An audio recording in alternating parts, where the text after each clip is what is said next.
Uma pessoa está perguntando o que é trabalho interno. O que nós chamamos de trabalho interno é o trabalho da alma lá no seu próprio nível, no nível em que ela se encontra. A alma aprende a fazer este trabalho. Aprende à medida que a personalidade é conduzida com equilíbrio e em sintonia com as leis evolutivas próprias daquele estágio da alma. Então a alma pode estar em diferentes estágios. Dependendo desses estágios, são as leis. Leis mais profundas. Então a alma vai aprendendo a isto, vai aprendendo a reconhecer estas leis e a viver estas leis lá no plano interno. A uma certa altura do seu desenvolvimento, ela começa a servir, ela começa a trabalhar. E é isto que ela vai aprendendo. Agora, a pessoa pergunta se paciência, saber ouvir, não julgar, acreditar no outro, ceder, calar, são trabalhos internos. Não, isto são trabalhos da personalidade. E tudo isso está no campo do autocontrole. Então você ter paciência, você saber ouvir, você não julgar, você acreditar no outro, você saber ceder, calar, tudo isto são qualidades que a personalidade vai desenvolvendo. Claro que à medida que a alma vai evoluindo, a personalidade vai tendo mais possibilidades de fazer esses trabalhos. Mas tudo isso é em nível de personalidade, é no campo do autocontrole. E é através desse autocontrole, é à medida que nós vamos conseguindo isto, é que a alma vai tendo condições de se dedicar aos trabalhos internos. Porque aí não tem que se ocupar tanto com o controle dos veículos aqui. Os veículos já estão controlados, então a alma vai podendo se dedicar mais à sua vida interior, à sua vida interna. Mas essas qualidades são todas qualidades do ego, da personalidade que já está educada. E uma pessoa diz que percebe que a educação no mundo tem ensinado o materialismo. E ela está perguntando se vale a pena trabalhar com educação nos dias de hoje. Cada um deve pedir sinais internos para saber qual é o seu trabalho no mundo. Porque embora a educação esteja no nível em que está, materialista, em certos momentos e para certas almas é importante estar na educação, porque há muitos seres que necessitam de educação e o plano evolutivo deve canalizar uma ou outra alma mais evoluída lá para dentro. E uma pessoa está muito necessitada de clareza se deve ter um filho. O seu mental fica com medo quando pensa nisso, mas ele fica sempre esperando que haja um impulso que lhe diga: agora vá e faça este filho. Mas algo em mim não deixa que as coisas aconteçam naturalmente nesse sentido. Ter filhos é uma coisa prevista e organizada antes de nós encarnarmos. Antes de nós encarnarmos, nós já estamos com isto organizado. As almas que devem encarnar através de nós já estão se preparando, já estão se harmonizando conosco. Enfim, isto é feito antes de encarnar, quando isto é ordenado. Se nós temos dúvida se devemos ter filho ou não, é porque isto eventualmente não foi combinado antes de nós encarnarmos, que isto é uma ideia que veio depois. Ou então nós podemos também ter dúvida, porque no fundo podemos saber que virá um filho que não será muito harmonioso conosco. Então pode haver aquele receio, pode haver aquele medo, porque a alma sabe quem vem. Embora a personalidade não saiba, a alma tem uma certa ideia a respeito disso. Então, quem tem medo de ter filhos, este medo pode ter várias origens, inclusive porque deve ter algum filho que vai lhe dar um pouco de trabalho. Mas o medo pode ser também porque não seja o seu momento, não seja o seu papel naquela vida, e quando a personalidade começa a insistir, algo no ser tem medo, porque sabe que seu papel não é ser pai, seu papel não é ser mãe. Cada caso é um caso, e quem tem que realmente ter um filho não tem dúvida nenhuma sobre isto, e no momento em que se dá conta que ele está sendo gerado, que ele está surgindo, que ele está encarnando, se sente completamente segura e à vontade dentro disto, porque já sabia interiormente que aquilo teria de acontecer. Essas dúvidas são sempre para serem colocadas na luz e se pedir confirmação, se isto deve acontecer ou não. E qual é a ligação das cristalizações da nossa mente com o corpo físico? Cristalizações da mente quer dizer a mente que não é muito flexível e que fica muito fixada em certos conceitos, em certas ideias, em certas tendências próprias.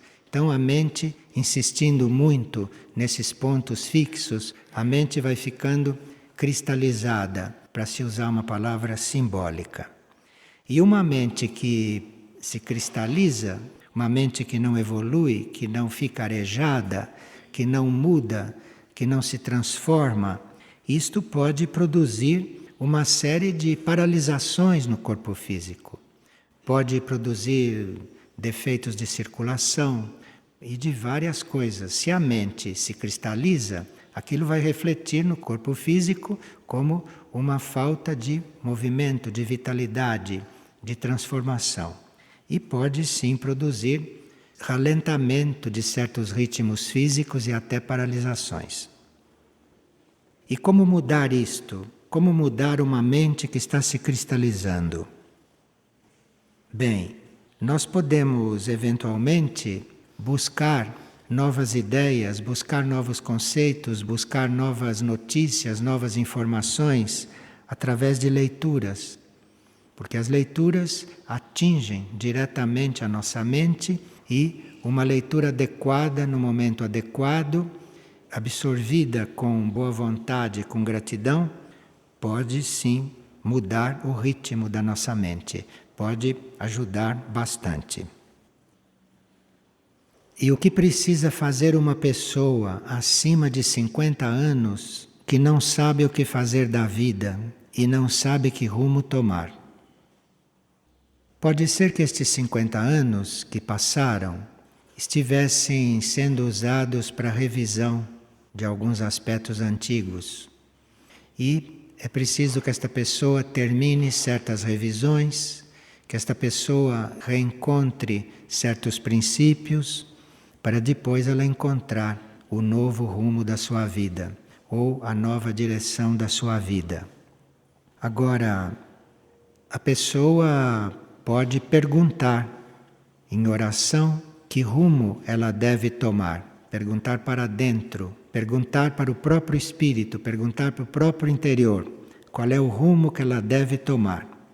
Ou ela pode pedir ao eu superior, pedir ao espírito, ou pedir às hierarquias que a ajudam, que lhe faça aparecer o rumo a tomar.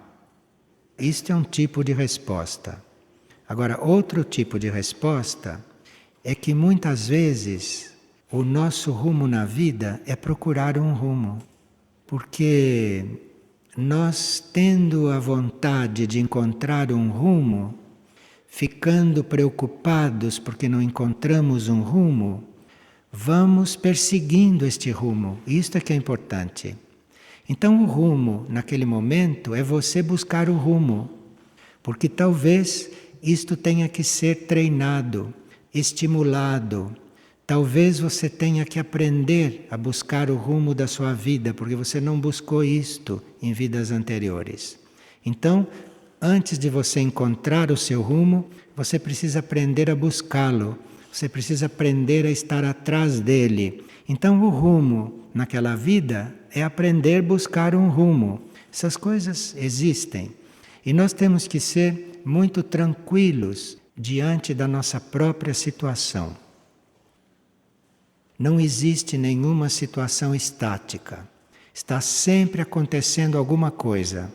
Mesmo que a gente pense que não está acontecendo, mesmo que a gente pense que está sem rumo, ali está acontecendo alguma coisa. E nós precisamos aprender a lidar com isso. Precisamos ter também paciência para aguardar que as coisas se manifestem mais claramente. Enfim, ninguém está vivendo inutilmente. Está sempre acontecendo alguma coisa. Nós temos muitos níveis de vida. A nossa vida se passa em muitos níveis. Então nunca se pode dizer que nada está acontecendo, porque nós não sabemos o que está acontecendo nos níveis onde nós não temos consciência do que acontece. E como entramos em contato com a essência de um vegetal? Qual é a chave? Porque nós estivemos vendo numa partilha anterior que nós teríamos que aprender numa raça futura ou num estágio futuro da nossa evolução a entrar em sintonia com a essência dos alimentos. Não é tanto o alimento aqui como é feito, como é comida, isso é muito importante também, mas tem um certo grau evolutivo no qual nós alimentamos é do contato com a essência do alimento. E isto, claro, que a gente pode não saber teoricamente como é feito, mas isto pode estar acontecendo naturalmente, pode já estar começando a acontecer. Para isso começar a acontecer, para você entrar em contato com a essência de um alimento e, portanto, realmente se alimentar, para isso acontecer, é preciso que você tenha gratidão por aquele alimento.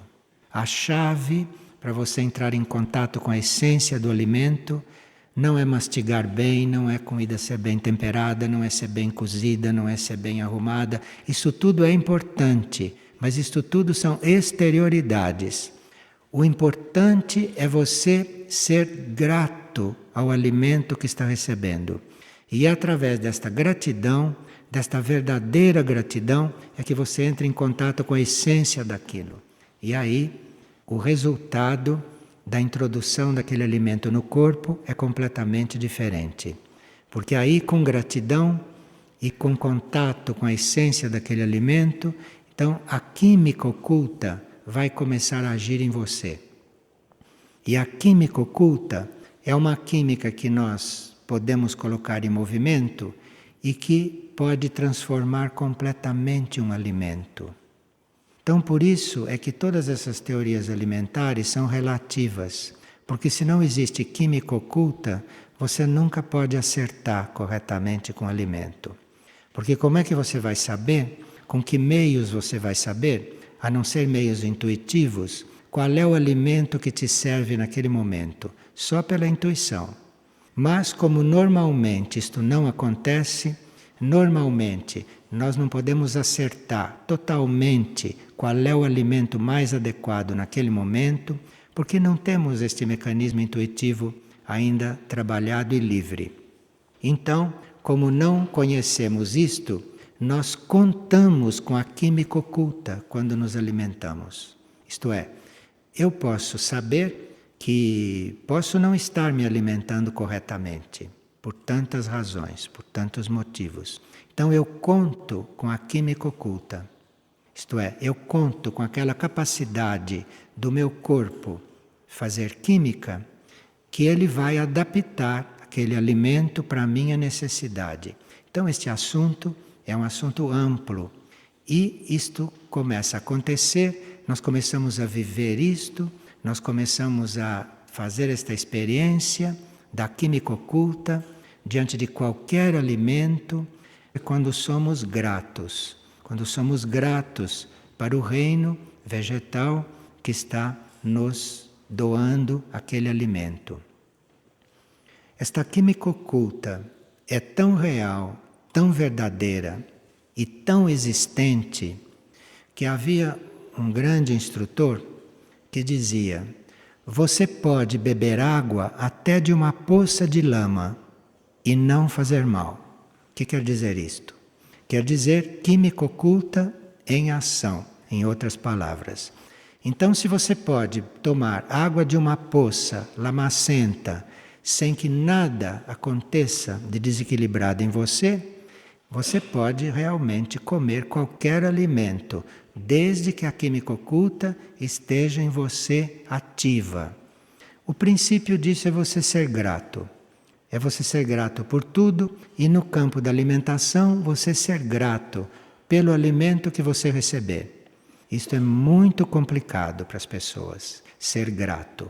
Porque quando ela vê o alimento, em vez dela ser grata, entram tantos conceitos ali que quando ela começa a comer, aquilo já está completamente desfigurado de tantos conceitos que ela projetou naquele alimento que está diante dela. Quantos conceitos vocês projetam quando vem um alimento? Quanta coisa a mente projeta ali. Tudo isto retém, tudo isto impede, tudo isto prejudica o desenvolvimento da química oculta.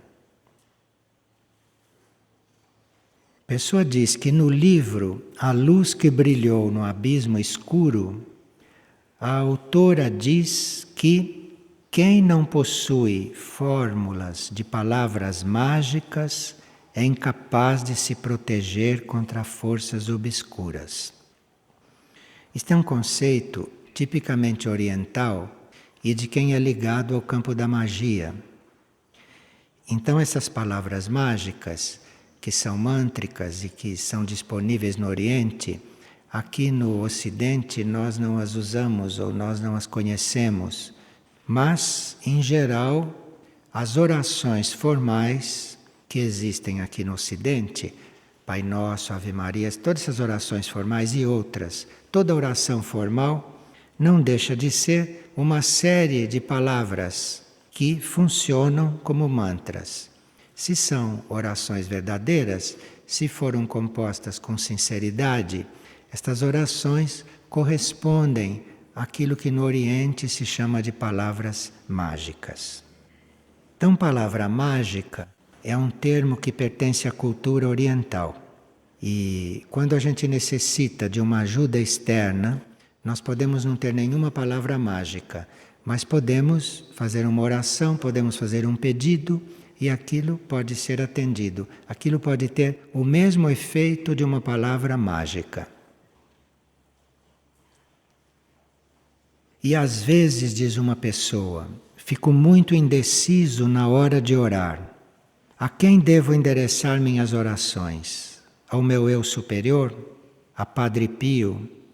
A alguma hierarquia? Ou a todos ao mesmo tempo? Como é isso? Bem, existem duas espécies de oração, não é?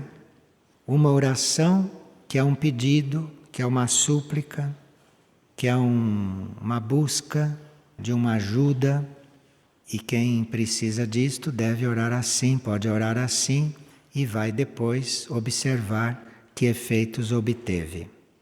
Agora, oração não é só um pedido de ajuda.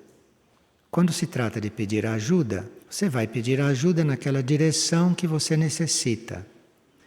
Se você crê no seu eu superior, você vai pedir ajuda lá diretamente, que é o caminho mais curto. Agora, se você ainda não tem esta confiança, se você ainda não tem esta segurança de que é dentro de você que estão todas as soluções, se você ainda não está seguro disto, então você pode pedir a Padre Pio, pode pedir a qualquer outra hierarquia, porque eles se prestam a atender a esses apelos. Agora, nem toda oração é isto, nem toda oração é pedido de ajuda.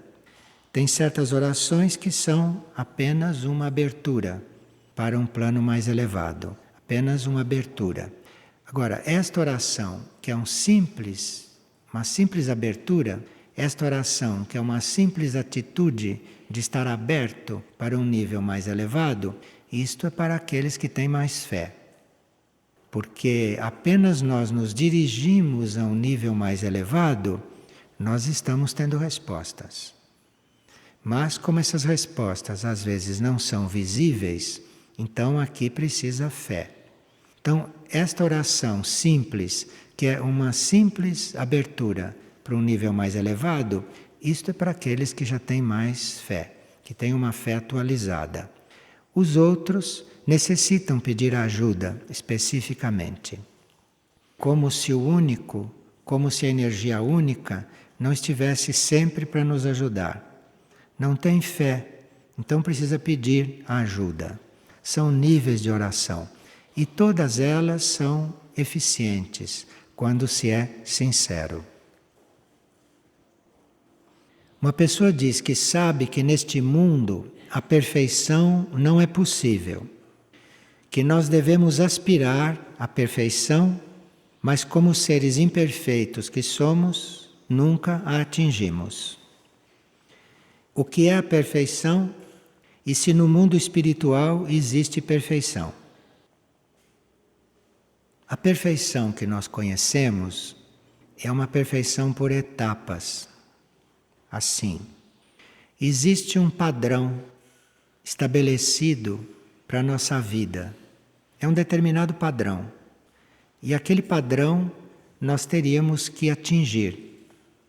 Quando você realiza aquele padrão que estava estabelecido para a sua vida, você pode dizer que realizou a perfeição nesse sentido. Acontece que quando você realiza esse padrão estabelecido para a sua vida naquele momento, se aquele padrão se realiza, naquele momento você realizou a perfeição.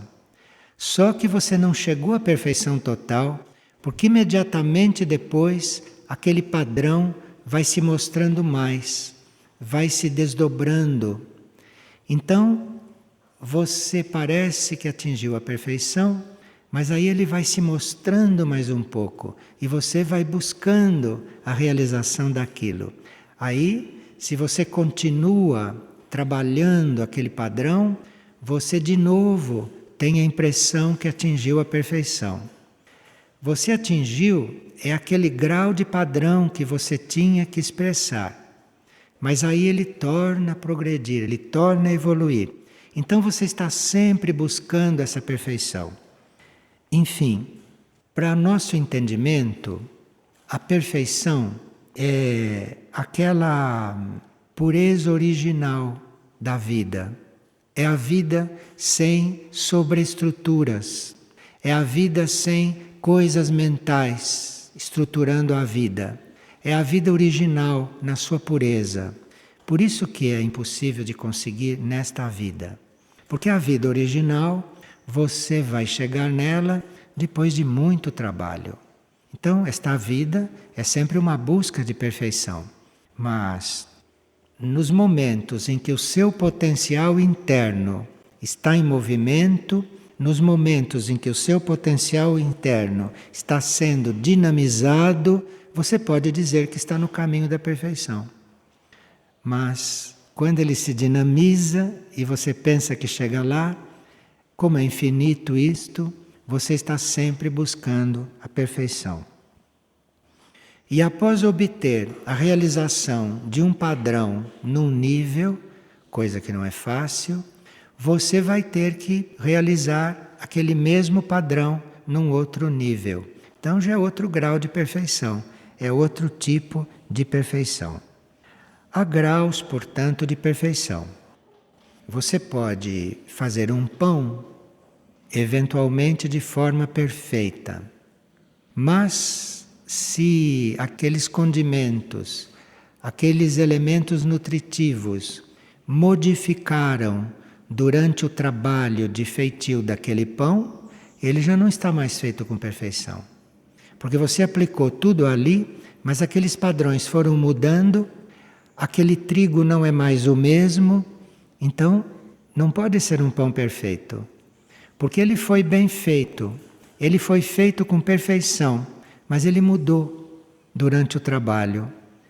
Ele não é o mesmo pão de quando você começou a fazer. Ele não é o mesmo pão de quando entrou no forno. Então, pode não ser mais perfeito, porque você aplicou naquele pão um esforço, uma energia que era própria para o estado daquele trigo, naquele momento. E aquele estado mudou, foi mudando, mudando, mudando. Então, no fim, você pode ter um pão muito bom, mas não um pão perfeito. Por isso é que aqui, neste mundo, não é possível a perfeição. É possível a busca eterna da perfeição. Isto sim, isto sim. E se no mundo espiritual existe a perfeição? Bom, existe a perfeição espiritual. Mas além do mundo espiritual, existem mundos mais internos. Existem mundos superiores. Então, a perfeição no mundo espiritual existe, mas quem chegou à perfeição no mundo espiritual vê um caminho infinito ainda para se aperfeiçoar. É a mesma coisa, só que em outro plano. Então, esta perfeição é uma coisa que nós estamos sempre buscando, em todos os níveis. E qual deve ser a nossa postura num retiro nas terras do Sol?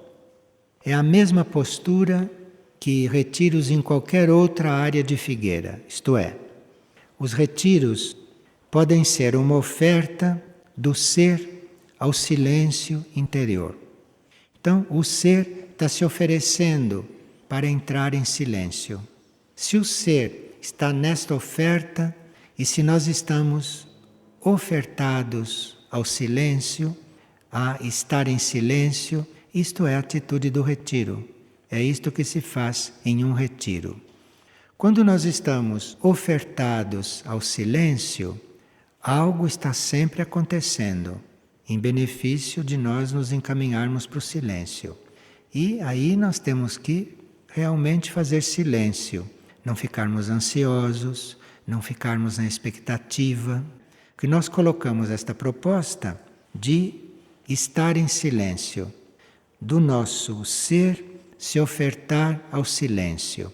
E quando esta proposta foi feita e você se colocou nas condições para isto acontecer, você se despreocupe, porque aí o silêncio já começa a se formar em níveis do seu ser.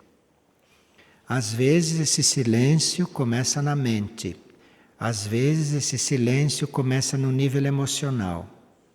E às vezes este silêncio permanece intacto no plano físico, mas mentalmente e emocionalmente nós não estamos em silêncio. Mas, para todos os efeitos, nós estamos em silêncio físico. Estamos num ambiente silencioso. E isto já tem muito valor. Isso tem muito valor vibratório.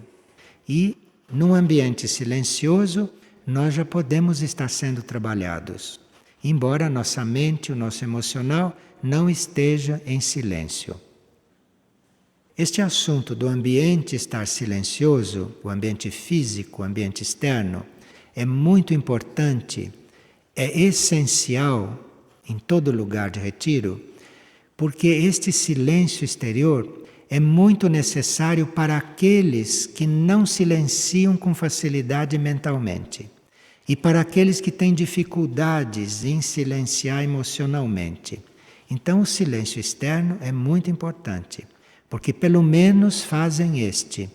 E este já vai começando a trabalhar os corpos, as células, vai começando a trabalhar o ser, porque esse silêncio externo já é um movimento de fora para dentro e que gradualmente pode ir ajudando o silêncio emocional, pode ir ajudando o silêncio mental, que pode vir com o tempo. Às vezes não vem imediatamente, mas pode vir com o tempo. Então os retiros na Terra do Sol são diferentes para cada um. Embora a proposta seja a mesma, mas o retiro é diferente, porque depende daquilo que a pessoa precisa trabalhar. Se a pessoa já tem um certo silêncio emocional, um certo equilíbrio, uma certa harmonia emocional, aquele silêncio começa a lhe trabalhar no mental. Então a mente começa a trabalhar o silêncio. Agora, se a pessoa não tem tanto silêncio emocional, só está ali fazendo silêncio físico, então o ambiente, a energia, começa a ajudá-la a fazer o silêncio emocional. São 2 retiros diferentes, com a mesma proposta.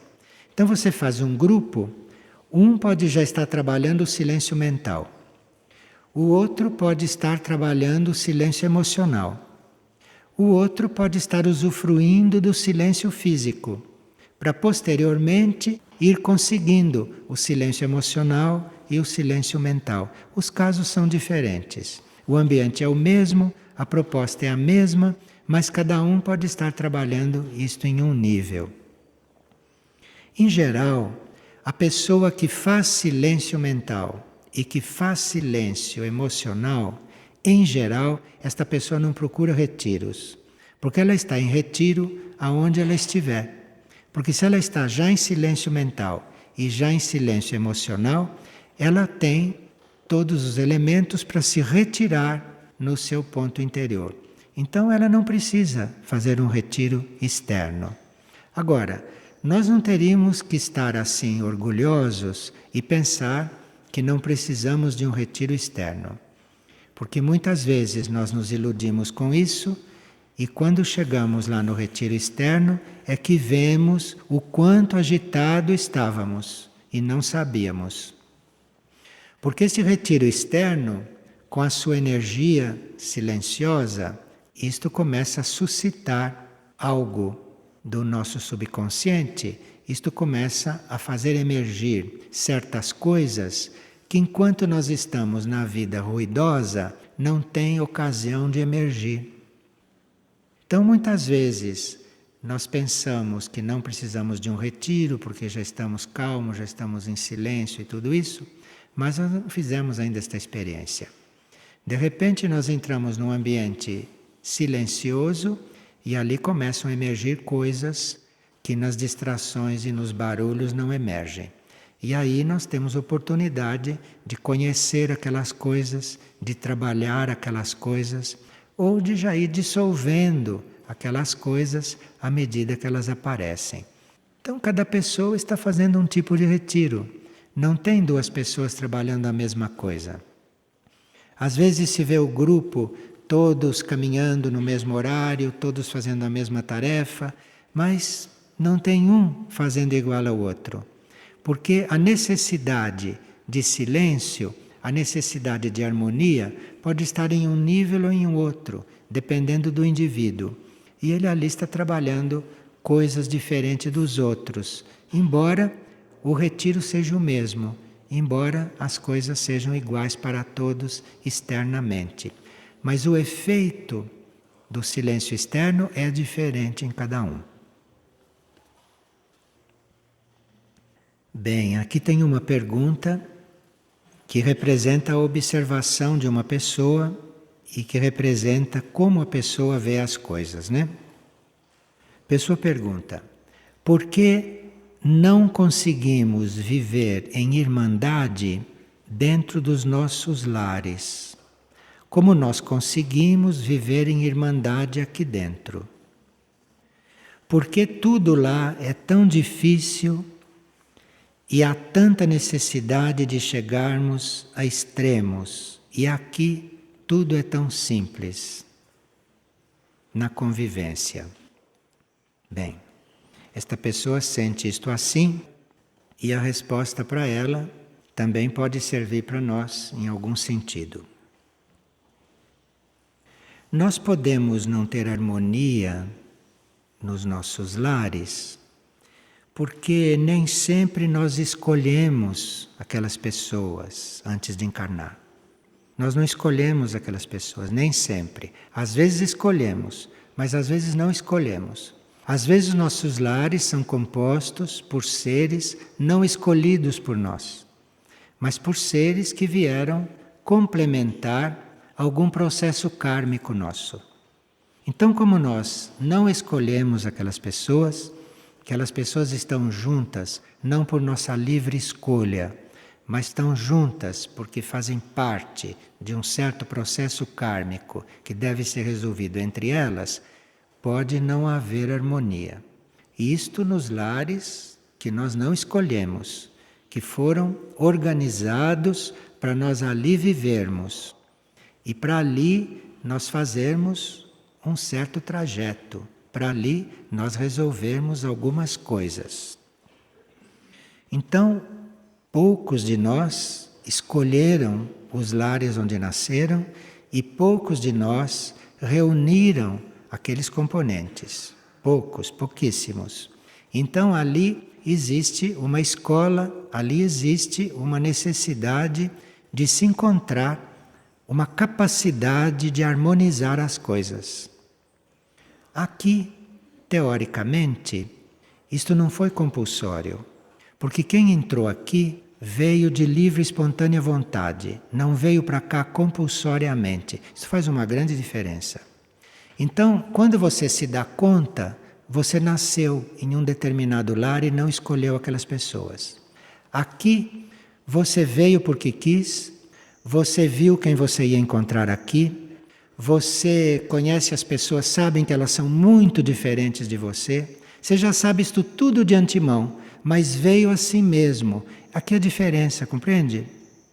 Então, o campo de trabalho, o campo de provas, o campo de aprendizado não é igual, mas pode ter pontos de contatos. Mas aqui há mais tendência para você se harmonizar, porque foi você que escolheu vir para cá. E você não está aqui compulsoriamente, você não foi posto aqui dentro, sem poder sair. Você veio porque quis. Então isto já dá uma abertura, isto já dá uma possibilidade de você ter mais princípios de harmonização com os outros. A diferença está na sua atitude. E também há uma outra diferença. Nem sempre em um lar, nem sempre em uma família, todos têm a mesma meta. Espiritual, quase ninguém, porque é difícil encontrar alguém que tenha meta espiritual. Mas digamos que tivesse uma mesma meta, nem todos ali têm uma mesma meta. Aqui, teoricamente e em princípio, todos têm a mesma meta, que não é uma meta humana, não é uma meta de realização humana, não é uma meta de vida pessoal, é uma meta de buscar, de encontrar o seu eu superior e de viver de acordo com a vontade do seu eu interno. É uma meta só. Quem não tem esta meta não consegue ficar aqui muito tempo. Às vezes tenta, às vezes fica até alguns anos, mas como a meta dele não era essa, ele acaba vendo que não tem nada o que fazer aqui. Porque aqui nós estamos para buscar esta vontade interna e para irmos conhecendo esta vontade interna e irmos nos adaptando a esta vontade interna. Aqueles que permanecem aqui intimamente têm esta finalidade. Então todos estão aqui pelo mesmo motivo. Então não é porque as pessoas sejam mais santas, ou porque sejam mais dóceis, ou porque sejam mais conscientes. Não, é por estas outras coisas. Então é uma questão de circunstância, é uma questão de oportunidade e uma questão de ambiente. Porque ninguém está obrigado a estar aqui, quem está aqui é porque quer. Quase todos os que estão aqui têm muitas opções de outros lugares onde podem estar, muito diferente de uma família que foi colocada ali e que aquela família não é outra e que tem que trabalhar aquilo de uma forma especial. Mas, no fundo, nós estamos trabalhando as mesmas coisas. Quando num lar ou quando numa família todos os componentes têm a mesma meta, como aqui teoricamente todos têm, então isto facilita muito. E isto dá àquela família, isto dá àquele lar um equilíbrio. Isto dá àquela família condições para que ali seja um campo evolutivo e não um campo só de purificação e só de adaptação. Mas aí precisa que todos tenham a mesma meta. Se todos tiverem a mesma meta, mesmo numa família, mesmo num lar, onde você encarnou sem ter consciência de onde estava indo, mas se todos têm a mesma meta, isto facilita a realização deste grupo. Isto facilita o equilíbrio deste grupo. Tudo está em cada um de nós ter uma meta espiritual. Então, os lares ou as famílias podem não ser muito harmoniosas porque falta ali a meta em todos. Às vezes um ou outro, ou um só tem uma meta, os outros todos não têm. Então ali fica meio complicado. Aqui, num certo sentido, é muito menos complicado porque todos têm esta meta. E esta meta muda um pouco as pessoas. Esta meta acalma um pouco as pessoas. Esta meta, quando é consciente, ajuda as pessoas a serem mais compreensivas, a serem mais amorosas, a serem mais tolerantes, a serem mais fraternas, porque elas têm uma meta que elas têm consciência qual é. E é em nome da meta que isto é feito, que isto vai acontecendo. Por isso é que nós teríamos que estar o tempo todo perguntando qual é a nossa meta.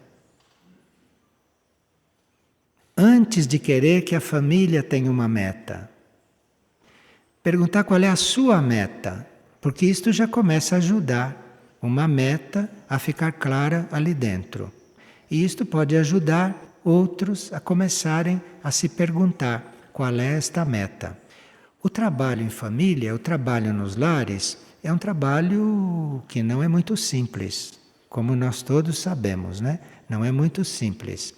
Mas aqui também pode não ser simples, se nós não temos totalmente clara a nossa meta. Porque para que estamos aqui? É para sermos amigos dos outros? Acho que não. Para que estamos aqui? Para viver em paz? Acho que não. Seria infantil isto. O que nós estamos fazendo aqui? Criando uma comunidade? Então, o que nós estamos fazendo aqui? Isto é que cada um tem que perguntar. Mas antes de perguntar o que nós estamos fazendo aqui, deve perguntar qual é a minha meta. Isto. Qual é a minha meta? Porque estar aqui já é secundário. Qual é a minha meta? Isto é o que tem que perguntar. Porque se a meta não for esta busca interior, aqui a pessoa fica muito mal. Mas muito mal. É um lugar muito pouco adequado para viver a própria vida pessoal. É muito pouco adequado. Agora, se a pessoa está buscando a sua meta interior, eu acho um bom lugar. Agora, isto nós é que temos que ter a meta clara. Os outros estão em diferentes graus nesse ponto, nessa conscientização. E por que é quase sempre muito doloroso o término de um relacionamento a dois? Eu não sei se é sempre doloroso. Sempre não é. Sempre não é. Se é doloroso, é porque aquele relacionamento não era para ser. Simplesmente. Porque se é doloroso, desfaça. Não era para ser. Aquilo foi um engano. Foi um engano aquilo. Agora, este termo relacionamento a dois, isto é um palavrão, né? Porque você como alma está se relacionando com a alma do outro e cada alma é um grupo. Não sei se existe relacionamento a dois. Eu nunca vi isto. Por que não tem isto? Digamos que você esteja se relacionando com uma outra alma. Aquela alma é um grupo. Aquela alma é um grupo de almas. Se não é o seu mesmo grupo, é de um outro grupo. E alma se considera grupo. Então, se você está se relacionando como alma, não há relacionamento a dois. Há relacionamento grupal, naturalmente. Em princípio, há relacionamento grupal. Então essas pessoas supersticiosas que acham que são ligadas a dois no mundo das almas, isso não existe, porque no mundo das almas ninguém é ligado a dois. As almas têm consciência de grupo. União em nível de alma é em si união grupal. E se você está unido com a alma, se a sua alma está unida com a alma do outro, vocês são um grupo de almas. E com a energia de um grupo de almas, não pode haver relacionamento doloroso. O relacionamento doloroso é porque você não vê o outro como alma, você não está se relacionando como alma. É doloroso porque você está se relacionando como corpo, corpo que é separado, mas alma não. E isto tem que ser doloroso mesmo, porque cada corpo é um corpo. Como pode unir dois corpos? Não existe isto. Como dois corpos podem ser um só? Impossível. Então, como você tem essa ilusão de que você vai ser um com o outro em nível de corpo físico ou em nível pessoal, surge a dor. Porque o que é a dor? É uma coisa fora de lugar. Então é doloroso mesmo, em princípio. Porque não é a dois isto. Isto é grupal. Isto são grupos de almas. Agora, nós vamos chegando a estas coisas, vamos percebendo estas coisas, é justamente à medida que vamos sofrendo as dores. Porque se não fossem as dores, a gente nunca ia pensar seriamente nestas coisas. A gente ia sempre se entregar a qualquer tipo de coisa, de relacionamento, e jamais ia saber o que está fazendo. É a dor que nos ensina. É a dor que nos chama atenção para uma outra coisa. É exatamente a dor no relacionamento que nos leva a fazer esta pergunta: o que estou fazendo aqui? O que é isto? E leva-se vidas, viu? Leva-se vidas doendo. Porque a humanidade é lenta. É lenta, mas começa a compreender as coisas de outra forma. O que está faltando é aplicar aquilo que compreende. Isso está faltando ainda. Mas compreendendo já começa. Agora precisa aplicar. Precisa começar a aplicar. Isto é outra etapa. E aí, quando aprender e quando começar a aplicar, aí, tanto os lares como aqui, como o mundo, já não vai ser tão difícil. Aí as coisas já vão ser mais harmoniosas. Mas primeiro a gente precisa aprender, depois precisa sofrer, depois precisa viver, depois precisa compreender, precisa optar. É um caminho, é um longo caminho. E como deixar de sofrer por amor?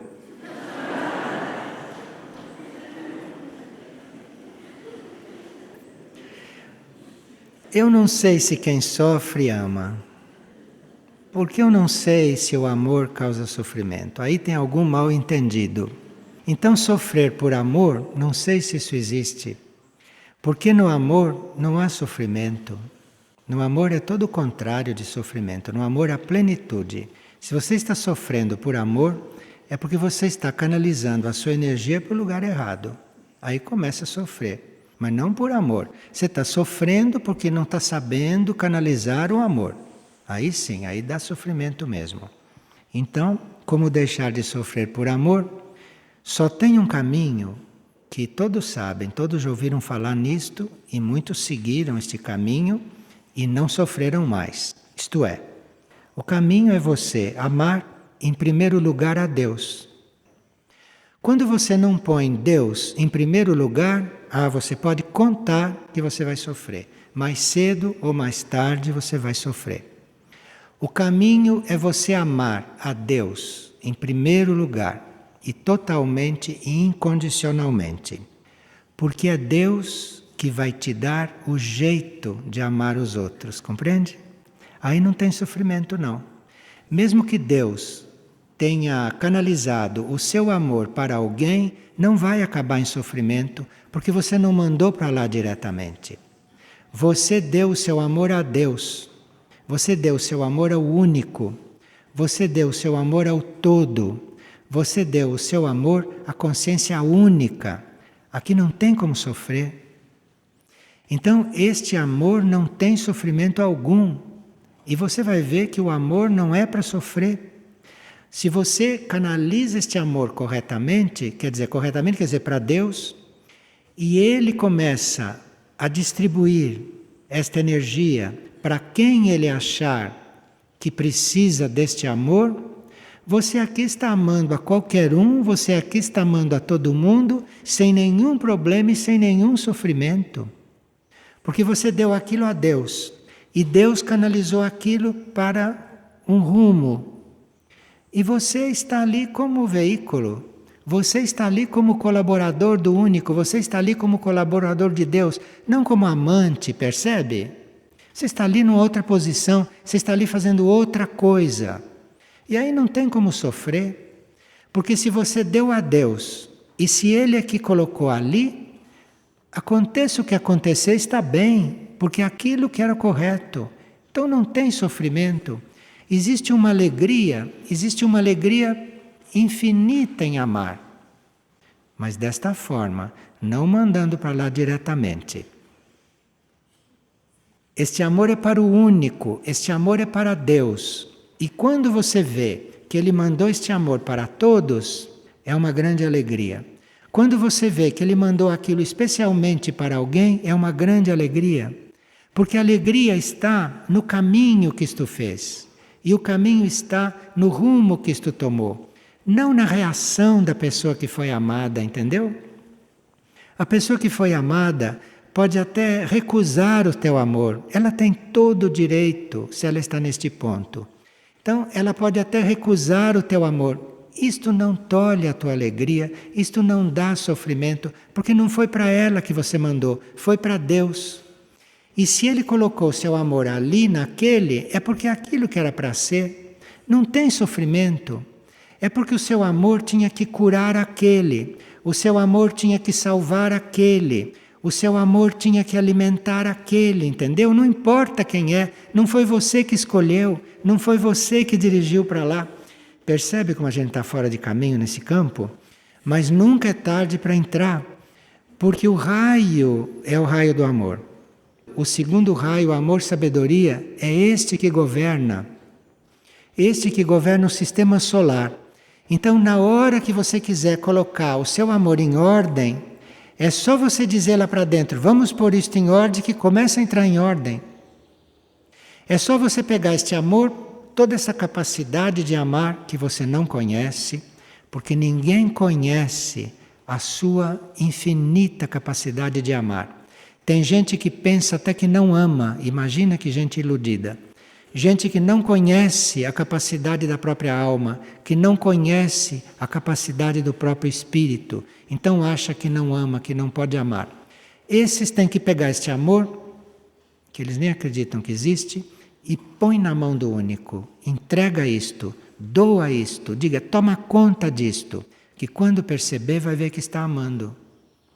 Mas está amando sem sofrer, sem ver o que está acontecendo, sem querer resultado, sem estar exigindo nada, sem estar dizendo que é muito, que é pouco, que precisa acabar, que não precisa. Essas coisas em amor não existem.